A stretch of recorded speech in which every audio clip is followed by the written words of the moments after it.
So hey guys, welcome back. You can't be in a rom com with your childhood friend season 1 episode number 3 के explanation के अंदर। अब देखो, इसका पहले 2 एपिसोड्स मैंने ऑलरेडी कवर कर रखे हैं, तो अगर तुमने अभी तक उसे नहीं देखा तो यार पहले तुम उसे देख लेना, और अगर देख रखा है तो आज फिर शुरू करते हैं इस कमाल के एपिसोड के एक्सप्लेनेशन को बिना किसी देरी के। वेल, एपिसोड के स्टार्टिंग में हम यहाँ पे सीओ को देखते हैं, जो कि यहाँ पे यू के कमरे में होती है। एंड वेल, वो ना एक मांगा पढ़ रही होती है, जो कि ऑफ कोर्स चाइल्डहुड फ्रेंड्स पे बेस्ड होती है। एंड वेल, उस मांगा के अंदर जो अपना मेन कैरेक्टर होता है ना, वो अपने चाइल्डहुड फ्रेंड से अपने लव का कन्फेशन करता है, और जो उसकी दोस्त होती है, मतलब उसकी फ्रेंड होती है, वो भी उसको हाँ कर देती है। और ये चीज पढ़ने के बाद जो सीओ होती है ना, वो ना काफी ज्यादा खुश होती है। वो बोलती है फाइनली यूको को अपना प्यार मिल गया, पता नहीं मुझे मेरा कब मिलेगा। एंड वेल, वो यू की तरफ देखती है, और हम देखते हैं भाई यू यहाँ पे ना काफी तगड़ा खराटे ले रहा होता है, और अपनी बंदी यू की तरफ देखती है और बोलती है चाहे कुछ भी हो जाए, मैं यहाँ पे ट्राई करूंगी कि जो यू है ना, उसे ना मैं अपने साथ रोम कॉम में लेके आऊं। और भाई इतना कहकर बंदी यहाँ से निकल जाती है। वेल, सीन शिफ्ट होता है, जहाँ पे हम देखते हैं अपने यू को, जो कि अपने स्कूल के लिए निकल रहा होता है, और वो बोल रहा होता है कल का दिन सच में बहुत ज्यादा बेकार था। और हमें थोड़ा सा फ्लैशबैक दिखाया जाता है, जहाँ पे जो यू होता है ना, उसने यहाँ पे एक मांगा खरीदी होती है, जिसका नाम होता है my childhood friend is just too cute. मतलब वो मांगा भी ना चाइल्डहुड फ्रेंड पे बेस्ड होती है। और वो जब उसे लेके घर आ रहा होता है, और फिर वो मन में बोल रहा होता है कि चाहे कुछ भी हो जाए, मुझे ना ये बात सीओ और आकरीन को कभी नहीं पता चलने देनी है कि मैं यहाँ पे चाइल्डहुड फ्रेंड्स की मांगा पढ़ता हूँ। और भाई इस बंदे ने अपना पूरा लुक चेंज कर रखा होता है। वेल, तभी हम देखते हैं कि यहाँ पे पीछे से एक आवाज आती है, और वो बोलती है यू, तुम यहाँ पे क्या कर रहे हो, और ये कैसा गेटअप है। वेल, यू जैसे पीछे मुड़कर देखता है, भाई यहाँ पे सीओ और आकरीन दोनों होती है, और वो लोग बोलती है आखिर तुम छुपा क्या रहे हो। वेल, वो दौड़ के जाती है और बोलती है अब चलो भी, तुमने अभी भी क्या छिपाया हमें दिखा भी दो। और वो लिटरली पकड़ के उसे हिलाने लगती है, मेरा मतलब यू को हिलाने लगती है। एंड वेल, तभी हम देखते हैं कि जिस मांगा को यू ने अभी छिपा रखा था ना, वो सडनली उसके शर्ट से नीचे गिर जाता है, और आकरीन की नजर उस पे पड़ती है, और ये लोग बोलते हैं क्या तुम ये मांगा पढ़ते हो। और तभी सीओ बोलती है अरे ये तो वही मांगा का पार्ट है ना, जो तुमने ऑलरेडी अपने बेड के नीचे छिपा रखा है। ये बोलता है क्या, लेकिन तुम्हें इसके बारे में कैसे पता है। तभी सीओ बताती है कि ओह, दरअसल उसके बारे में ना मैं तुम्हारे रूम में आई थी, और मैं यहाँ पे ना तुम्हारे रूम में सोई हुई थी, मतलब नीचे, और तभी मेरी नजर उस मांगा पे पड़ी तो मैंने उसे पढ़ लिया। और तभी आकरीन बोलती है अरे यू, तुम्हारी ऐसी फैंटेसीज है, मतलब क्या तुम अपने चाइल्डहुड फ्रेंड्स के बारे में ऐसा सोचते हो। अगर तुम्हारे अंदर कोई फीलिंग्स है तो चलो भी बता भी दो। मतलब भाई ये दोनों यहाँ पे इसकी टांग खींचना चालू कर देती है। एंड यहाँ पे अपना बंदा ना वापस से ट्रॉमा में चला गया होता है। वेल, सीन फिर से प्रेजेंट में शिफ्ट होता है, और तभी हम देखते हैं यहाँ पे पीछे से सीओ आती है, और वहाँ पे यू को पकड़ती है, और भाई लिटरली वो उसे काफी अच्छा फील देती है, मतलब उसके आंख को पकड़ के, और बोलती है अब बताओ भी मैं कौन हूँ। ये बोलता है चलो भी, मुझे पता है कि तुम यहाँ पे सीओ हो। और भाई ये बंदा ना यहाँ पे सीओ को थोड़ा सा इग्नोर करता है, और उसे बोलता है देखो तुम ऐसे पब्लिक के बीच में ना रिएक्ट करना बंद करो, ये कोई अच्छी बात नहीं है। और भाई वहाँ से चला जाता है। सीओ बोलती है आखिर आज यू को क्या हो गया, ये ऐसे बिहेव क्यों कर रहा है। वेल, इसके बाद हमें सीधे स्कूल का सीन दिखाया जाता है, जहाँ पे हम देखते हैं कि जब भी यहाँ पे जो सीओ है वो यू से बात करने आती है, जो यू होता है ना उसे इग्नोर करने लगता है। मतलब आज पूरे दिन वो उसे इग्नोर करते रहता है, और इस बात से जो सीओ होती है वो काफी ज्यादा परेशान होती है। एंड वेल, वो अपने डेस्क पे बैठ के ना यही सब सोच रही होती है। तभी यहाँ पे आकरीन आती है और बोलती है अरे सीओ क्या हो गया, तुम इतनी उदास क्यों बैठी हो, यू ने कुछ करा है क्या। ये बोलती है नहीं, दरअसल बात ये है कि जो यू है वो मुझे पूरे दिन इग्नोर कर रहा है, पता नहीं यहाँ पे क्या चल रहा है, मुझे कुछ समझ नहीं आ रहा। ये बोलती है अच्छा ऐसा है क्या। और ये बोलती है तुम चिंता मत करो, वो तो वही बच्चा है, वो लिटरली यहाँ पे चाइल्डहुड मांगास पढ़ता है, मतलब तुम समझ रही हो, वो भी बच्चों जैसी सोच रखता है। खैर जो भी हो, तुम थोड़ा कॉन्फिडेंट रहो। वेल, अपनी बंदी बोलती है क्या कॉन्फिडेंट। फिर वहाँ पे उसके दिमाग में ना एक आइडिया आता है, और बोलती है ठीक है फिर आज मैं यही ट्राई करने वाली हूँ। सीन शिफ्ट होता है, और हम देखते हैं जो अपनी सीओ है वो यहाँ पे ना जिम स्टोरेज में आई हुई होती है, और वो बोलती है फाइनली यू का टर्न है जिम स्टोर को सही करने का, मतलब साफ करने का। तो मैं एक काम करती हूँ, मैं ऑलरेडी पहले से इसमें रहती हूँ, और जब यू आएगा तो मुझे उसके साथ थोड़ा टाइम स्पेंड करने का मौका मिल जाएगा। और इसने एक मांगा को पढ़ा होता है, और उसमें भी ये सीन होता है, तो ये भाई बस उसी को रिक्रिएट करने का सोच रही होती है। वेल, यहाँ पे सीन शिफ्ट होता है, और हम देखते हैं यू को, और जो उसका टीचर होता है ना वो उसे आज क्लासरूम साफ करने के लिए बोल देता है। मतलब भाई अब अपना बंदा यहाँ पे जिम स्टोर साफ करने नहीं आने वाला है। वेल, यहाँ पे देखते हैं टाइम काफी ज्यादा बीत चुका होता है, और जो सीओ है वो वहीं पे सो चुकी होती है। एंड सडनली उसकी आंख खुलती है, और वो नोटिस करती है कि दरअसल उसे वहाँ पे जिम स्टोर में ही बंद करके सब लोग चले गए हैं। और यहाँ पे अपनी बंदी बोलती है इसका मतलब ये है कि जो यू है उसने आज जिम स्टोर की सफाई को स्किप कर दिया है। और वो वहाँ पे चिल्लाने लगती है कि अगर कोई है तो यार प्लीज मेरी मदद करो। बट वेल, यहाँ पे कोई नहीं आता है, और जो अपनी सीओ होती है वो वहीं पे बैठ के अपना टाइम स्पेंड कर रही होती है। और भाई इसकी जो मोबाइल की बैटरी होती है वो भी ऑलरेडी खत्म हो चुकी होती है। तभी हम देखते हैं यहाँ पे ना कोई गेट तोड़ने लगता है, और यहाँ पे अपनी बंदी को लगता है कि शायद ये कोई होगा जो मुझे बचाने आया है। वेल, तभी गेट खुलता है, और हम देखते हैं यहाँ पे कोई और नहीं बल्कि खुद यू आया हुआ होता है सीओ को बचाने के लिए। और वो बोलता है आखिर तुम यहाँ पे क्या कर रही हो। वेल, मुझे पता था कि तुम हो ना हो यहीं पे मिलोगी। और ये देख के सीओ कुछ ज्यादा ही खुश होती है। वो बोलती है मैं सच में काफी ज्यादा इम्प्रेस्ड हो गई कि तुम्हें पता था कि मैं कहाँ मिलूंगी। ये बोलता है हाँ हाँ मुझे पता था, क्योंकि तुम मेरी बचपन की दोस्त हो, तो मुझे तुम्हारे बारे में हर कुछ पता है। ये बोलती है क्या सच में। ये बोलता है हाँ। और ये बात सुनते जो सीओ होती है उसको लिटरली काफी अच्छी फीलिंग मिलती है। एंड वेल, वो यहाँ पे ना पास्ट के बात को याद करने लगती है, जहाँ पे जो अपना बंदा होता है वो उसके लिए यहाँ पे मीट बॉल्स लेके जाता है, और ये लोग साथ में खाया करते थे। वेल, सीन वापस से प्रेजेंट में शिफ्ट होता है, और यू बोलता है तो अब हमें चलना चाहिए। और तभी यहाँ पे सीओ बोलती है तो चलो फिर हम घर चलते हैं। और यहाँ पे दौड़ के यू पे उछलती है, और ये दोनों यहाँ पे नीचे लिटरली गिरते हैं, और यहाँ पे सीओ नीचे होती है और यू उसके ऊपर होता है, और ये दोनों ना भाई लिटरली थोड़ी देर के लिए पॉज हो जाते हैं। और तभी यू बोलता है चलो हम चलते हैं, काफी देर हो रही है। तभी सीओ उसको रोकती है और बोलती है नहीं, क्या हम थोड़ी देर के लिए और ऐसे रुक सकते हैं। यू काफी प्यार से उसके गाल पे अपना हाथ ले जाता है और उसको दाब के बोलता है अब चलो भी, तुम्हें पता है ना हमारा सब वेट कर रहे हैं, तुम्हारी वजह से आकरीन और मैं बहुत ज्यादा टेंशन में थे। और तभी वो आकरीन को मैसेज करता है कि फाइनली यहाँ पे सीओ मिल चुकी है तो हम अब आ रहे हैं। और तभी यहाँ पे बोलती है नहीं, क्या हम थोड़ी देर के लिए भी यहाँ पे नहीं रुक सकते हैं। तभी अपने यू बोलता है चलो ठीक है, हम थोड़ा देर यहाँ पे तो रुक सकते ही है। और यहाँ पे हम देखते हैं दोनों फाइनली बैठ के बात करने लगते हैं। और जो अपनी सीओ होती है वो यू के काफी करीब आ जाती है और यू को यहाँ पे समझ नहीं आ रहा था कि आखिर उसे बोलना क्या चाहिए। मतलब जो सीओ है वो लिटरली आज काफी अलग बिहेव कर रही है। और तभी यू बोलता है सीओ ये तुम्हारी तरह नहीं है, मतलब तुम ऐसी लड़की नहीं हो। फिर ये बोलती है दरअसल तुम आज बहुत अजीब बिहेव कर रहे थे तो मुझे लगा कि तुम यहाँ पे गुस्सा हो। ये बोलता है नहीं ऐसी बात नहीं है, वो तो बस मैं ऐसे ही कर रहा हूँ, तुम्हें बस ऐसा लगा होगा। तभी जो सीओ होती है वो लिटरली यू के काफी पास आती है और उसके कंधे पे अपना सर रख के ना वहाँ पे सो जाती है। आई मीन ऐसे चिपक के बैठी होती है। और यहाँ पे लोग काफी ज्यादा बात कर रहे होते हैं। और यहाँ पे जो सीओ होती है वो लिटरली अब अपने फीलिंग्स को उसके साथ शेयर करने वाली होती है। और तभी यहाँ पे ना कोई लाइट ऑन कर देता है और हम देखते हैं ये कोई और नहीं बल्कि अपनी आकरीन है, जो कि यहाँ पे काफी देर से इन्हें ढूंढ रही होती है। और यहाँ पे काफी ज्यादा ना परेशान होती है। वो लिटरली यहाँ पे सीओ के पास आती है और उसे गले से लगा के बोलती है तुमने ये क्या करा और आइंदा ऐसे कभी गायब मत होना, तुम्हें पता है हम कितने ज्यादा टेंशन में थे। फिर वो यहाँ पे यू के पास आती है और बोलती है तुम एक नंबर के पुत्तू हो, तुम्हारा दिमाग नहीं है क्या, मतलब तुम्हें समझ नहीं आता कि अगर सीओ तुम्हें मिल गई है तो तुम्हें एक मैसेज करना चाहिए। यू बोलता है तुम पागल हो क्या, तुम देखो तो सही, मैंने तुम्हें 20 मिनट पहले मैसेज करा है। और तभी अपना फोन देखती है और सच में यहाँ पे यू ने ना इसे काफी पहले ही मैसेज करके बता दिया था कि इसे सीओ मिल चुकी है। वे लोग बोलते चलो ठीक है फिर हम यहाँ से चलते हैं। तभी आकरीन बोलती है वैसे एक बात बताओ, तुम लोग यहाँ पे अकेले क्या कर रहे थे, क्या तुम लोगों के बीच में कुछ हुआ है क्या। तभी यहाँ पे सीओ बोलती है नहीं नहीं बिल्कुल नहीं। वो बोलती है बस रुको मैं यहाँ पे ना फ्रेश होके आती हूँ। वे यहाँ पे चली जाती है और फिर यहाँ पे अपनी आकरीन को लगता है कि भाई इन दोनों के बीच में ना जरूर कुछ यहाँ पे हुआ है। और वो यहाँ पे ना बार बार अपने बंदे से पूछ रही होती है बट अपना बंदा उसे इग्नोर कर रहा होता है। वेल सीन शिफ्ट होता है और हम देखते हैं फाइनली लोग यहाँ पे घर चले गए होते हैं। और हमें यहाँ पे अगले दिन का सीन दिखाया जाता है जहाँ पे हम देखते हैं कि जो अपना बंदा है वो वापस स्कूल आ रहा होता है और उसके साथ यहाँ पे सीओ भी होती है। और तभी लोग फिर से साथ आने लगते हैं और ये लोग जैसे ही रास्ते में आते हैं जो अपना यू होता है वो बोलता है सीओ वैसे मुझे कल के बारे में पूछना था, कल तुम मुझसे क्या कहने वाली थी। और इतना सुनते जो सीओ होती है ना वो लिटरली काफी ज्यादा एम्बेरस फील करती है और बोलती है चलो ठीक है मैं यहाँ पे जा रही हूँ, मुझे थोड़ा काम है। और भाई यहाँ पे दौड़ के ना यू से पहले स्कूल चली जाती है, मतलब यू को अकेले छोड़ के। और तभी यहाँ पे ना यू जो होता है वो मन में ही सोचने लगता है कि इसका मतलब ये है कि जो सीओ है वो मुझसे प्यार करती है और वो अब मुझे कन्फेस करने वाली है कि वो मुझसे कितना ज्यादा प्यार करती है। और भाई तभी ना ये सीओ के साथ बहुत सारी चीजें इमेजिन करने लगता है और ना अजीब अजीब से एक्सप्रेशन देने लगता है। तभी यहाँ पे आकरीन पीछे से आती है और बोलती है तुम एक नंबर के ठड़के इंसान हो, मतलब तुम्हारी हद है यार, तुम यहाँ पे भी उस मांगा को पढ़ के हम लोगों को इमेजिन कर रहे हो, तुम सच में एक नंबर के ठड़के इंसान हो। ये बोलते है अरे बस कर यार, तुम्हें कैसे पता कि मैं वही सोच रहा था। ये बोलती है मुझे सब पता है तुम्हारे बारे में, अब चलो भी स्कूल चलते हैं। सीन शिफ्ट होता है और हम देखते हैं यहाँ पे सीओ को जो कि यहाँ पे अपने रेस्ट रूम में होती है और भाई वो अपना फेस वेस साफ कर रही होती है और यहाँ पे ना काफी ज्यादा घबराई हुई होती है। तभी यहाँ पे आकरीन इसके पास आती है और बोलती है सीओ आखिर क्या बात है, तुम इतना ज्यादा अजीब बिहेव क्यों कर रही हो, तुम्हारी तबीयत तो ठीक है ना। सीओ बोलती है हाँ बिल्कुल, मतलब मैं बिल्कुल ठीक हूँ। और यहाँ पे जो सच में सीओ होती है ना वो बहुत अजीब से बिहेव कर रही होती है। वेल तभी यहाँ पे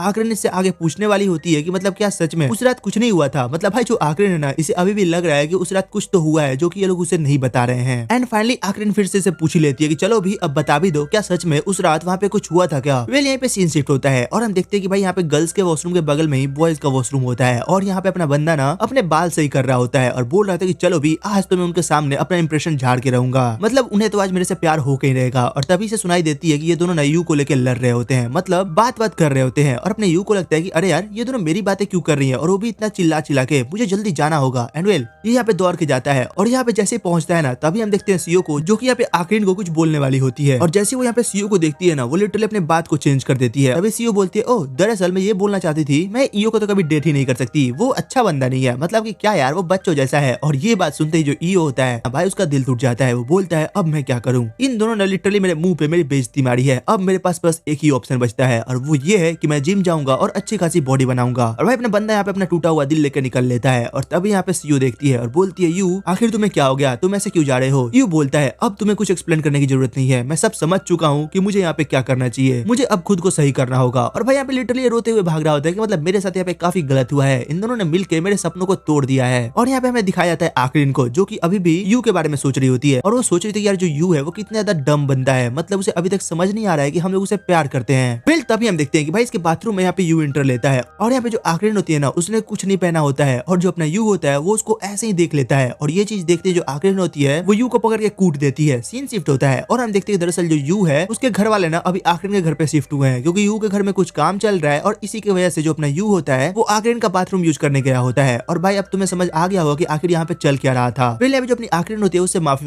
मांगती है और हम देखते हैं जो आकरीन होती होती है वो यहाँ पे अकेले जाके बैठ जाती है। तभी यू पीछे से जाता है और बोलता है आखिर तुम यहाँ पे अकेले क्यों बैठी है, अब चलो बता भी दो, और हाँ उसके लिए सॉरी जो भी हुआ, मतलब मैंने कुछ जान के नहीं करा। ये बोलती है हाँ मुझे पता है, मैंने तुम्हें ऑलरेडी माफ कर दिया है, तो अब तुम यहाँ से चले जाओ, मुझे अकेला रहने दो। ये बोलते चलो ठीक है और यहाँ से जाने लगता है। और तभी उसे रोकती है और बोलती है क्या तुम्हें हमारे प्रॉमिस के बारे में याद है। तभी ये बोलता है कौन सा प्रॉमिस, क्या तुम उस प्रॉमिस की तो बात नहीं कर रही। ये बोलता है हाँ मुझे याद है। और ये बोलता है हाँ तुमने उस समय मुझे कहा था तुम मुझे कभी अकेला मत छोड़ना जब मैं वॉशरूम करने जाऊंगी। ये बोलती है क्या तुम पागल हो क्या, ये सब कौन याद रखता है, बेवकूफ कहीं के। और भाई हमें यहाँ पे पास्ट का सीन दिखाया जाता है जहाँ पे हम इन लोगों के बचपन का सीन देखते हैं। फिर यहाँ पे सीन वापस से प्रेजेंट में शिफ्ट होता है और यहाँ पे अपनी बंदी बोलती है ये सच में गधा है, इसे कुछ याद नहीं है। वेल तभी ये थोड़ा आगे बढ़ती है और तभी अपना बंदा बोलता है ओह तो क्या तुम उस प्रॉमिस की बात कर रही हो जब मैंने तुम्हें कहा था कि हम दोनों हमेशा एक साथ रहेंगे, मैं तुम्हें कभी भी अकेला नहीं छोड़ूंगा। और ये बात सुनते जो आखिरीन होती है उसे काफी अच्छा लगता है और वो बोलती है तो क्या तुम अभी भी उस प्रॉमिस को निभाओगे। ये बोलता है मतलब। तभी आखिरीन बोलती है क्या तुम मुझसे शादी करोगे, मतलब क्या मैं तुम्हारी वाइफ बन सकती हूँ। और ये बात सुनते ही भाई यू के कान फट जाते हैं, उसे समझ नहीं आ रहा होता कि आखिर यहाँ पे चल क्या रहा है और वहाँ पे काफी एम्बेरेस फील कर रहा होता है। एंड वेल इसी के साथ ये एपिसोड यहीं पे खत्म हो जाता है। तो तुम कमेंट करके बताना कि तुम्हें एपिसोड कैसा लगा, इसकी एक्सप्लेनेशन कैसी लगी, और हाँ अगर अच्छी लगी हो तो यार एक लाइक एंड सब्सक्राइब करना मत भूलना। वेल तो चलो फिर मिलते तुमसे एक और नई वीडियो एक और नई एक्सप्लेनेशन के साथ, तब तक के लिए टेक केयर, गुड बाय।